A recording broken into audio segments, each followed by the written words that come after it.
Good Friday afternoon, guys. My name is Jerry Miller, and welcome to the I Love CVille Show. Thank you for joining us on a Friday, right before the weekend. We're live in Charlottesville, across Albemarle County, the country, and the world on the I Love CVille Network. A lot to cover, including, unfortunately, the Delta variant gaining significant momentum in this country, and a teensy bit of traction here in the city of Charlottesville and Albemarle County. We will assess the Delta variant and the impact it could have on this community today on the I Love CVille Show. We will talk NBA draft. Trey Murphy III goes 17 in last night's NBA draft. The comparisons to Trey Murphy III and DeAndre Hunter undoubtedly there. Yes, DeAndre Hunter a little heavier, a little more muscular, a little stronger right now than Trey Murphy III. But if this guy puts some weight on his frame, he reminds me of a DeAndre Hunter clone. We'll talk about that today on the I Love CVille Show. I want to talk the University of Virginia and what to expect this fall. Remember, UVA required students to be vaccinated if they were going to return to Charlottesville this fall and learn on grounds. Very curious to see what leadership is going to do as the Delta variant gains momentum across the United States. We'll talk Tesla and EVs today on the show. Tesla is going to open up a dealership here in CVille. You heard me correctly.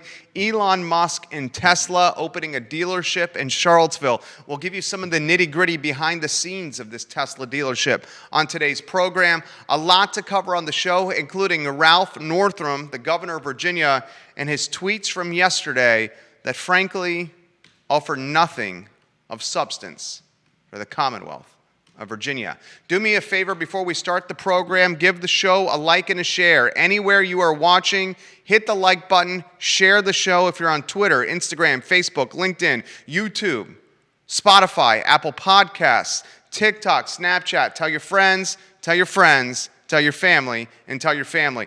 The lead of the show, my friends, has got to be something that we should all be somewhat apprehensive about. The Delta variant gaining momentum across America, literally as we speak. In fact, the Delta variant now being compared to the chickenpox from a contagious standpoint. The CDC has warned today, literally about 3 hours ago, the CDC, that the Delta variant is as contagious as the chickenpox and may make people sicker than the original COVID pandemic, the original COVID strand. This is not good, not good. About half the country is vaccinated as we speak. It's the dog days of summer, certainly the dog days of summer here in the Commonwealth of Virginia. Mask and faces, not something you're seeing around town with heat and humidity at 100% or 100-degree levels approaching those thresholds. Dr. Scott Gottlieb told CNBC this morning he believes coronavirus is significantly more widespread in the U.S. than official case counts reflect. He said, I would not be surprised if, on the whole, we're infecting up to 1 million people per day right now, Dr. Scott Gottlieb. So, what does this mean for all of us in the Commonwealth?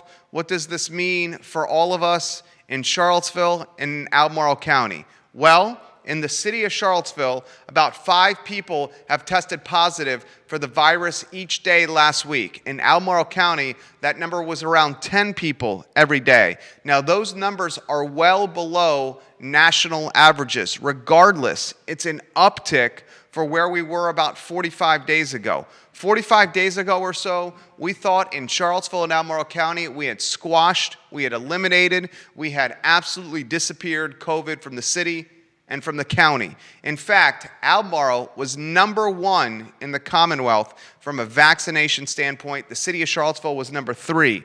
Now we see case counts upticking in the city. 5 people have tested positive for the virus each day last week. Albemarle County, 10 positive for the virus each day last week.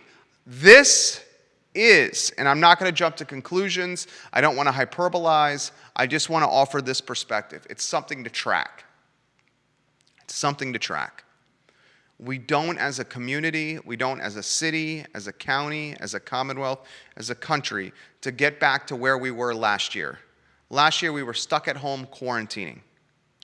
Last year, there was vulnerability and uncertainty that many of us had never experienced in our life, and that created anxiety, turmoil, that created economic strife and economic difficulty, job loss, business closures, Chapter 11 decision makings, and it was just not a pretty sight last year.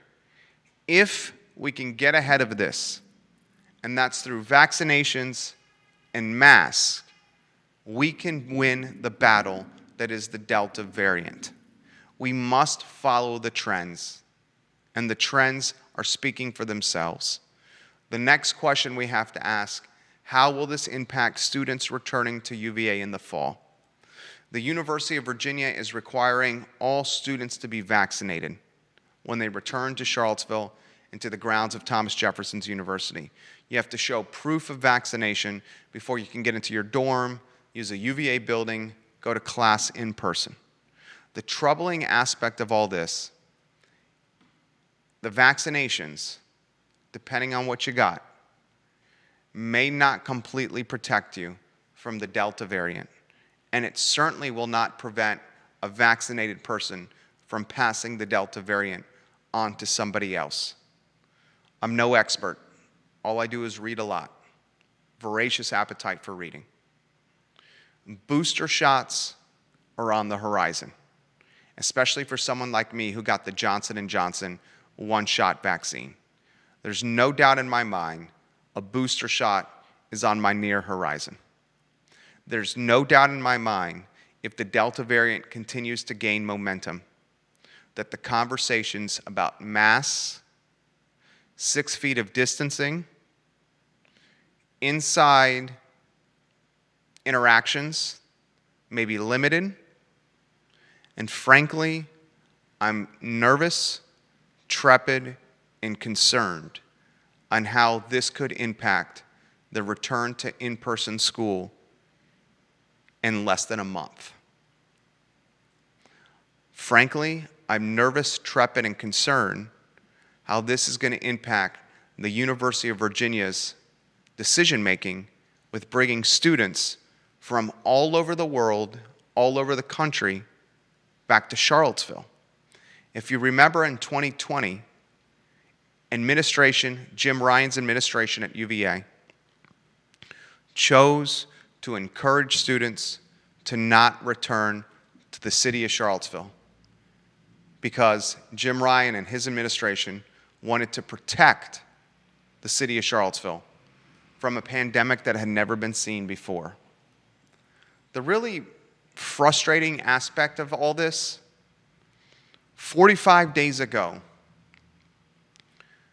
we were on cloud 9.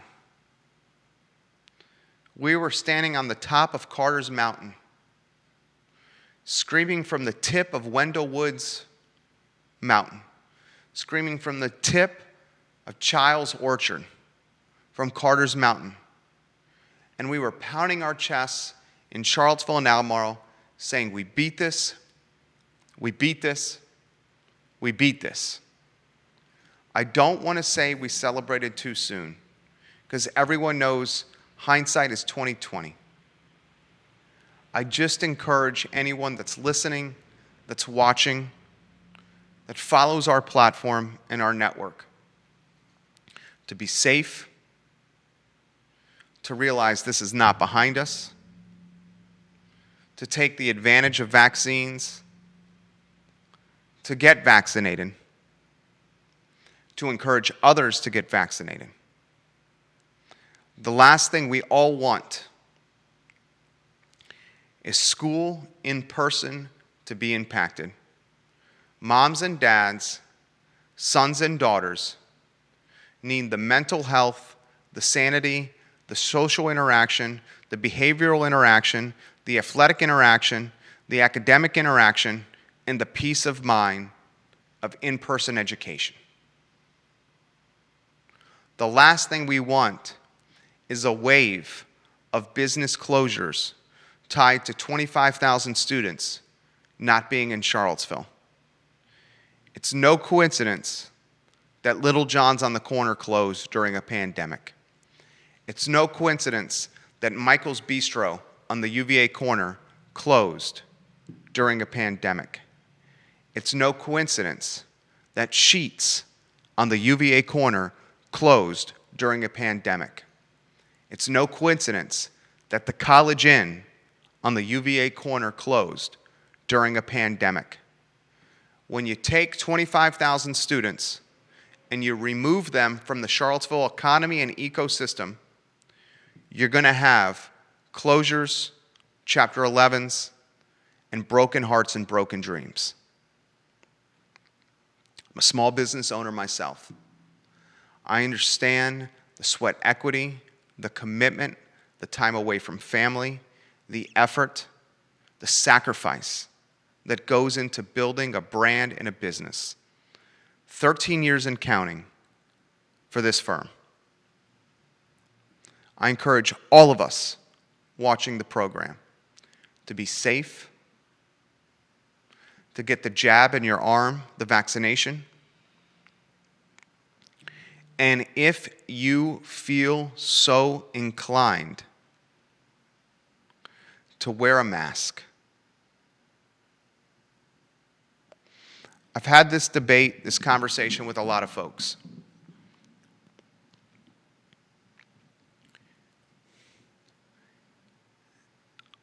Is a mask mandate anti-freedom, or is a mask mandate so courageous because you're putting the health of your neighbors, your friends, and your family, and the betterment of an economy, micro and macro, ahead of what you perceive to be a challenge in your rights as an American? I talk about my ideology on this show all the time. I most identify with this libertarian party, fiscally conservative, socially liberal. I do not like the government telling me what to do, nor do I like that the government continues to tax and tax and tax and tax, as opposed to finding new sources of said tax revenue, being creative and entrepreneurial. There's this crossroads mentality. And the crossroads mentality is, it's our choice on one side of the road to wear a mask. It's our choice to be vaccinated or not. On the other side is the mentality of wearing the mask and getting vaccinated for the greater good of mankind, of Americans, of Virginians, of Albemarle Countyans, of Charlottesvillians. Getting vaxxed and masked helps preserve and persevere our economy and our health. You take William and Mary, in the town I grew up in Williamsburg. William and Mary recently announced that all students who return to Williamsburg for the fall semester must be vaccinated. William and Mary took it a step further than the University of Virginia.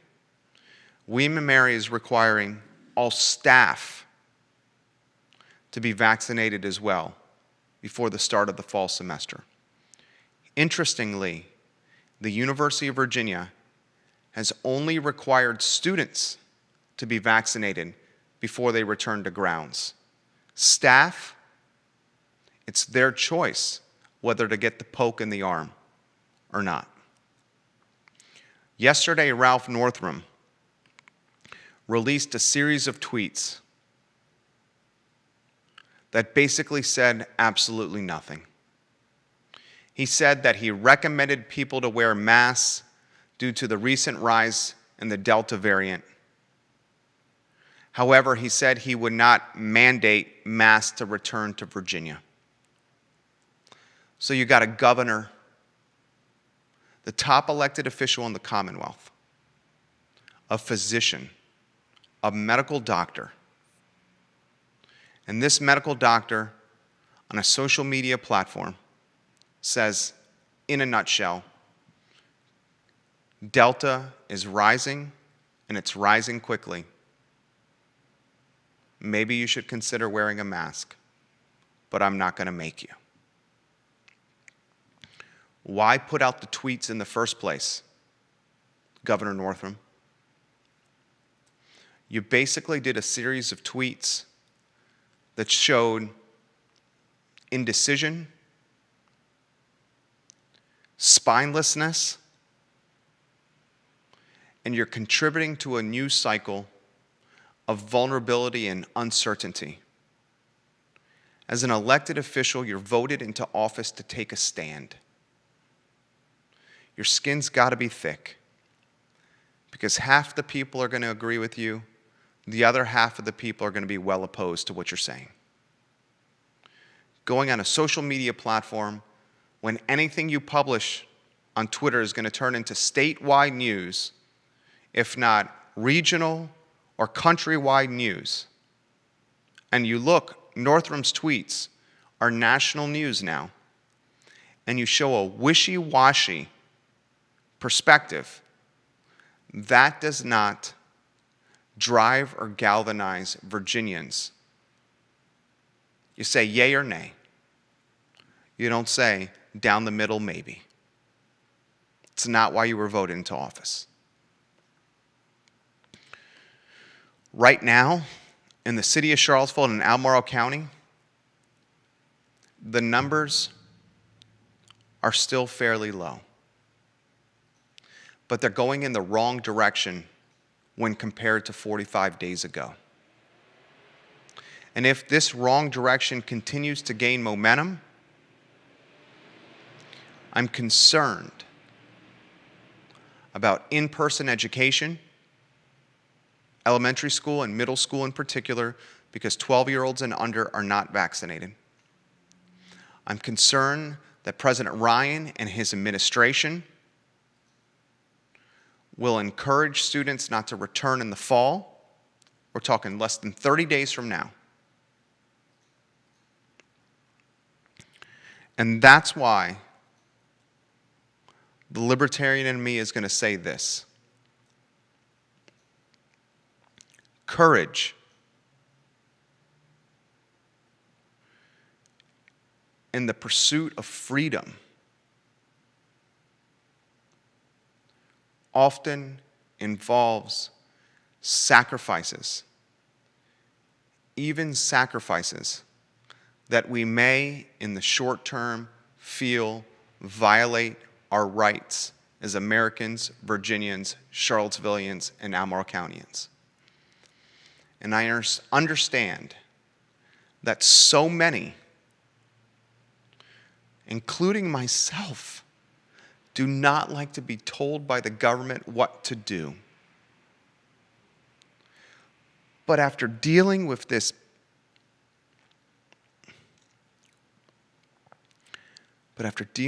bullshit and this pandemic since March of 2020,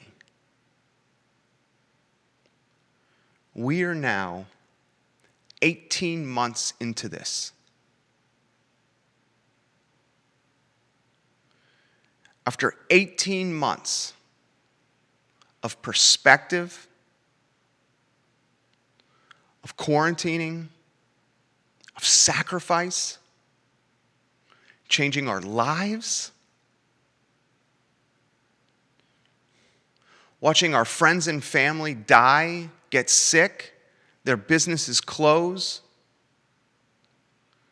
children being left behind from where they should be from an academic standpoint, seeing the divide between those who have money and those who do not have money get wider and wider and wider. My perspective on being told by the government to wear a mask and to get vaccinated has changed.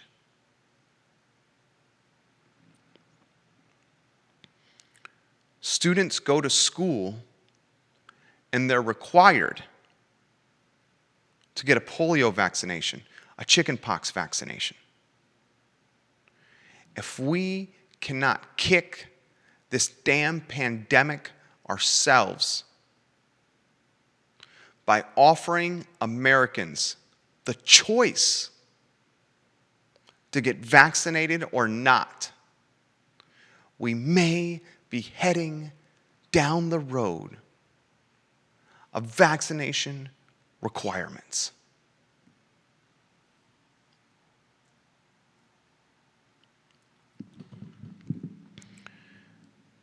As we head into fall, as we head into flu season, colder weather,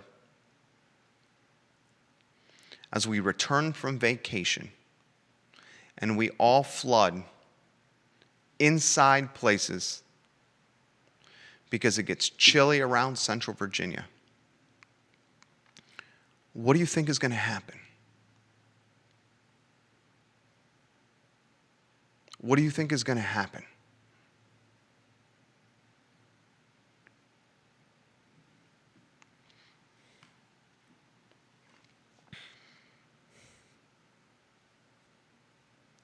If the numbers continue to uptick, to set expectations,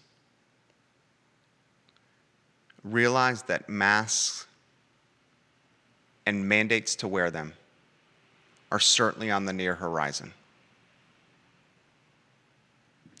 As the numbers continue to uptick, be mindful of the need to potentially quarantine again in the fall. It burns me up inside making these comments and statements. It burns me up. But in the grand scheme of things, courage, the pursuit of freedom, pushing the country, the Commonwealth, and our local jurisdictions to more positive places will take sacrifice from all of us. And that sacrifice may mean pushing your ideology to the side for now, for the long-term benefit of the country, the Commonwealth, and our local jurisdictions. You may be surprised to hear a libertarian say that. You may be surprised to hear a free market guy say that. You may be surprised to hear a 3-time entrepreneur and business owner who often has asked for forgiveness before asking for permission. I'm getting to the point where I see no other path besides mandates.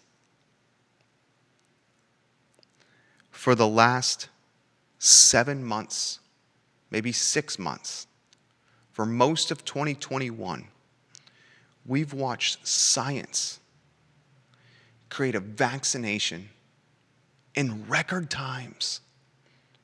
Pfizer and Moderna and Johnson & Johnson, they've come up and created and innovated and evolved and extrapolated a vaccination that is once in a lifetime, once in a generation, once in a multi-lifetime, once in a multi-generation, in record times. And the really crappy thing about this pandemic, the really terrible thing about this pandemic, the really unfortunate, demoralizing, depressing, downright disturbing thing about this pandemic is the mask and the vaccination has become a political calling card.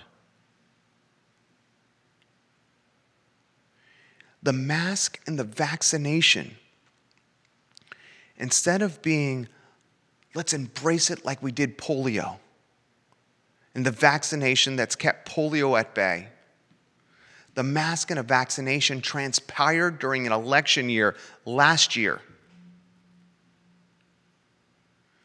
And this cloth over our face and this needle in our arm has become a political calling card with people on either side of a line unwilling to compromise. And as a result, the country is half vaccinated and COVID cases are on the rise again. Less than 30 days before school starts, and about 60 days and change away from flu season. What we're doing now is not working.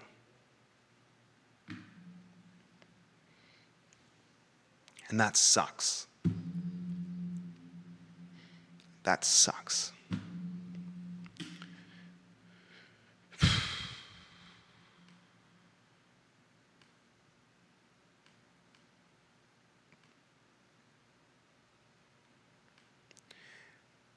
If you agree or disagree, if you want to give me heat for what I just said, I have the skin to take it and I'm willing to listen. And I'm willing to listen to learn. We've spent 6 months dealing with this crap. And 6 months into it, half the nation has been poked. Hotspots are on the rise. Entrepreneurs and business owners are trepid and concerned. Mommies and daddies are wondering if their children will learn in person this fall. And I can assure you, Jim Ryan and his administration are doing a SWOT analysis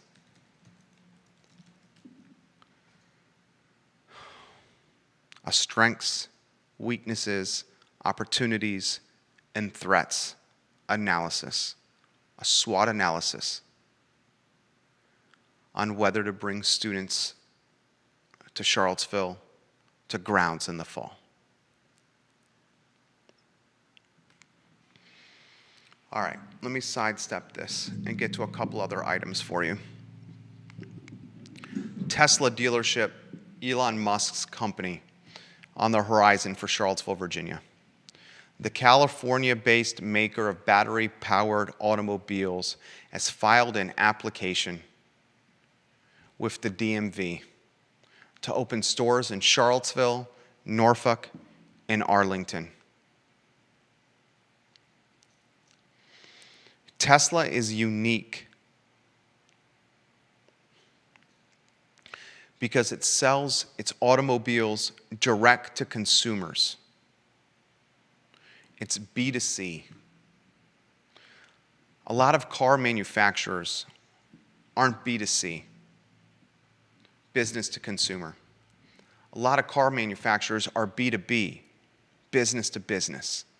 Ford will make its cars, make its trucks, and then get its vehicles to a Ford dealership, another business. And that dealership, that franchise, will sell the Ford vehicles to the customer. Tesla's revolutionized or turned the auto sales business on its head. Tesla sells directly to the consumer, keeping the margin for itself and potentially passing some savings on to the buyer, us.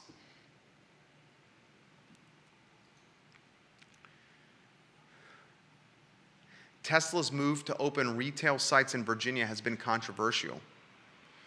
Under state law, automobile manufacturers must sell their cars through independent franchise dealerships, except when there is no dealership available in a community to offer a manufacturer's cars in a manner consistent with public interest.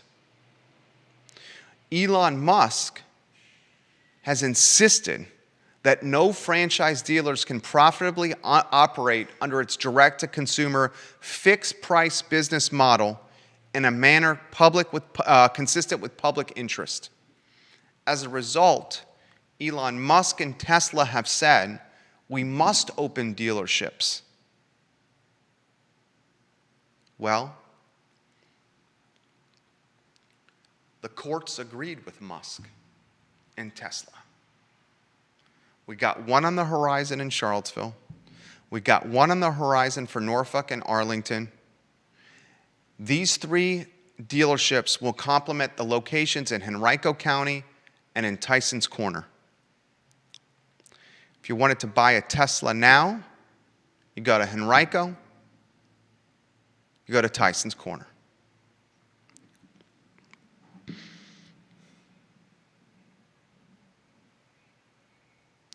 The automobile business is changing every single day.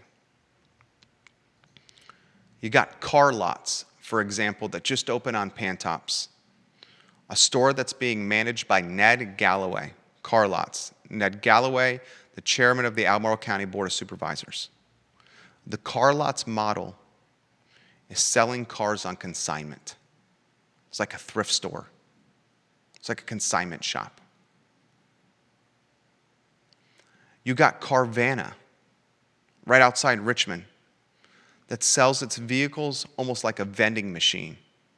A tower of cars by the interstate where you can go and buy a vehicle like you're buying a bag of peanut M&Ms from a vending machine. You got CarMax that openly broadcasts its bottom rate pricing on its website, making negotiation at CarMax's a thing of the past. You got local dealers who have to contend with the consignment model, with the vending machine model, and with the transparency model of a CarMax that says, here's our bottom price, we can't sell it lower than that, or we're actually losing money in the transaction. What's happening to automobiles and the automobile industry is very similar to what Amazon, Costco, and Walmart are doing to the brick and mortar retail business. Costco, Amazon, and Walmart have purchasing power, economies of scale, huge cash positions, and vertically integrated empires. They can squeeze margin, they can take a hit, and they can do it with the sole focus of putting local competitors out of business. I mean, good God, Amazon owns Whole Foods. Good God, Walmart is trying to build an e-commerce platform synonymous with Amazon. If we don't start committing ourselves to supporting local merchants and local businesses and local dealerships and local retail outlets and local restaurants, we're eventually not going to have any left.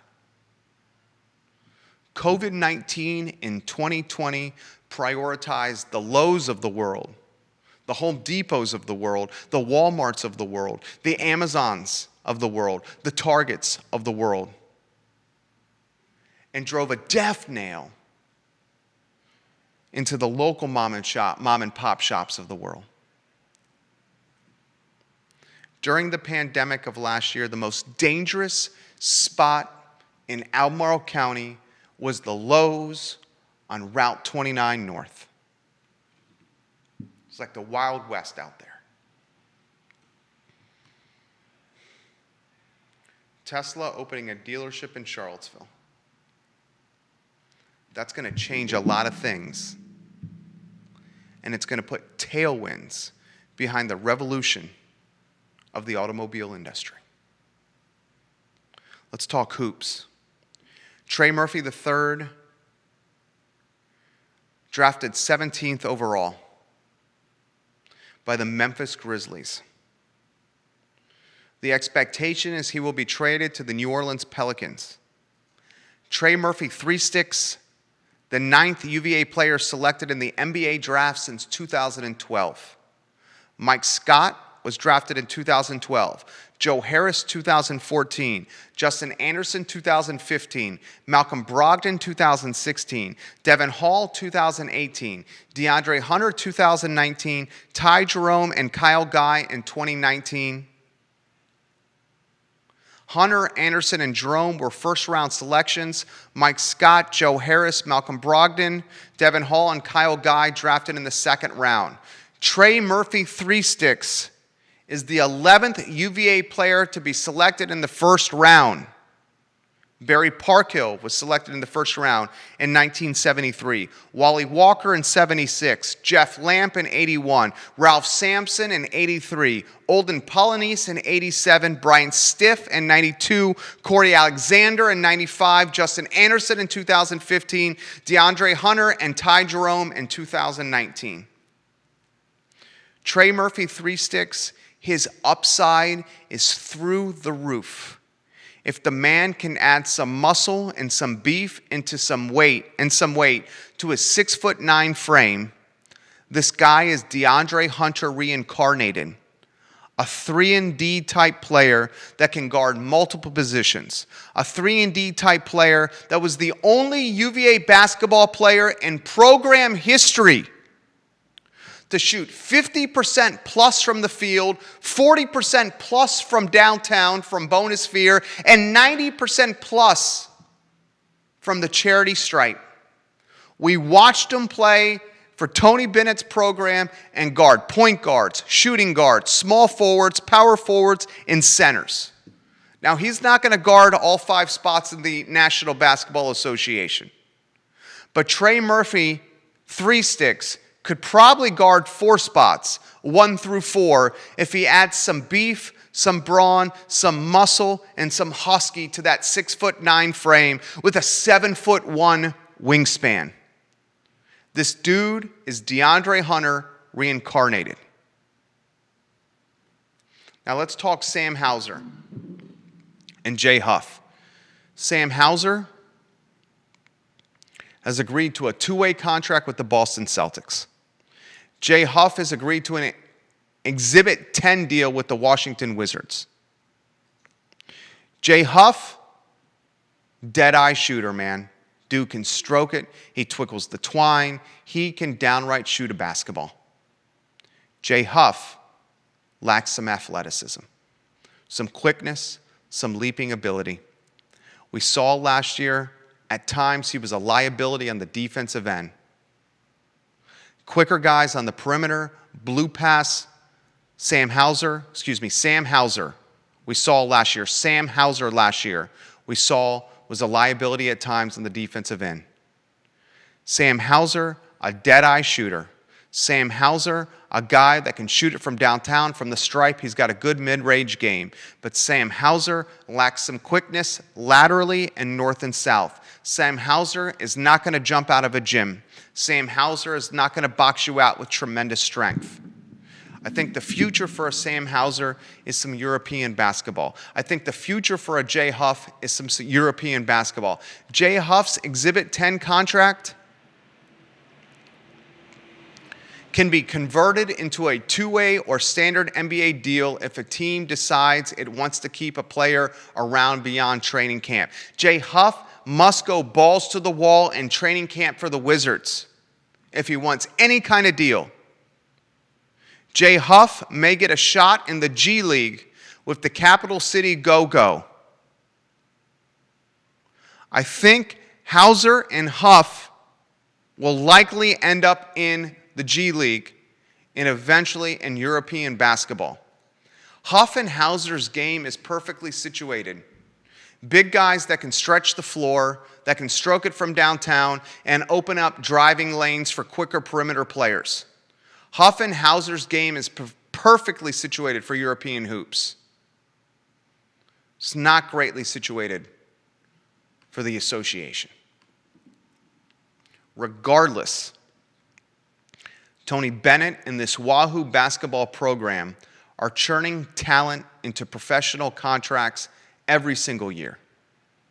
Every single year. We're fortunate to have Bennett leading this program.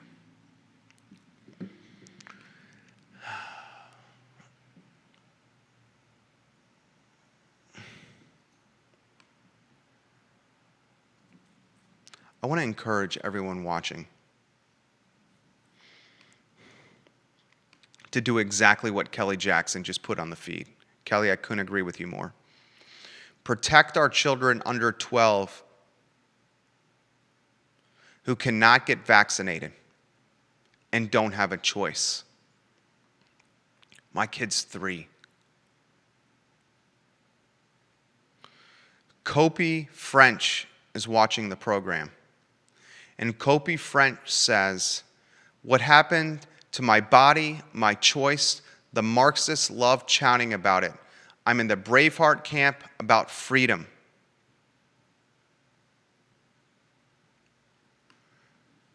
Kopi, I think freedom in the macro sense is putting the country's health, the country's economy, and our children's ability to learn in person ahead of our displeasure of putting a piece of cloth over our nose and our mouth.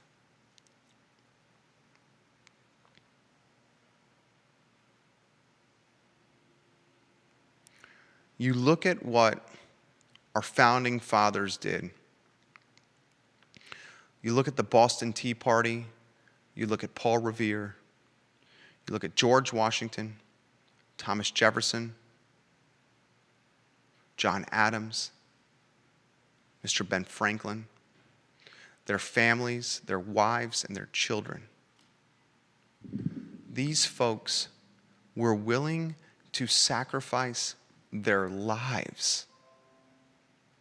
They were willing to sacrifice staying alive and potentially dying for the long-term impact of freedom, representation when it comes to taxation, for the long-term opportunity of building and creating a country. What we need to do now is to sacrifice a bit in the short term,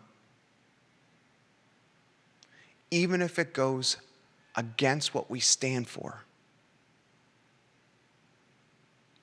the long-term freedom of kicking a pandemic that we've never seen before, for the long-term freedom of our children learning in school, for the long-term freedom of our children 12 and under staying safe, for the long-term freedom of the health of our economy, for the long-term freedom of putting a pandemic, Delta variant, COVID, and whatever mumbo-jumbo comes up in the near future in the rear freaking view mirror.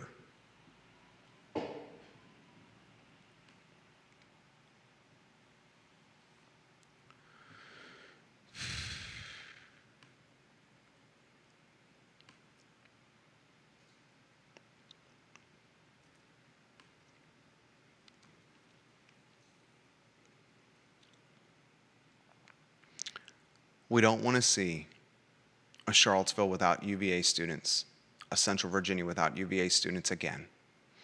We've seen the impact that has. We don't want to go another 3 semesters without the next generation learning in person. We've seen the impacts of that. We don't want to go another 12 or 18 months with uncertainty and a vulnerability that impacts GDP and the local economy. Put your personal feelings aside for the larger picture goal of becoming a safer, healthier, and more galvanized country.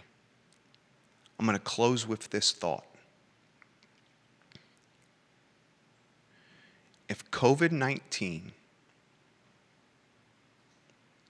and this pandemic, if they had transpired, COVID and this pandemic, at any other time except during an election year, if COVID-19 and this pandemic had transpired at any other time than one of the most divisive presidents we've ever seen. Americans, Virginians, Charlottesvillians, and Albemarle Countyans would be lining up with their mask on their face to get a needle jabbed into their arm. Unfortunately, COVID and this pandemic took place 8 months before a presidential election that featured one of the most bombastic, divisive, polarizing, and alienating presidents America has ever known. And that association of a pandemic with a presidential race has turned a vaccination an innovative, world-class, game-changing, unheard of from a time standpoint vaccination into a political calling card instead of what it truly is: a world-changing, modern, innovative creation of science. Think about that, please. I'm Jerry Miller. This is the I Love CVille Show.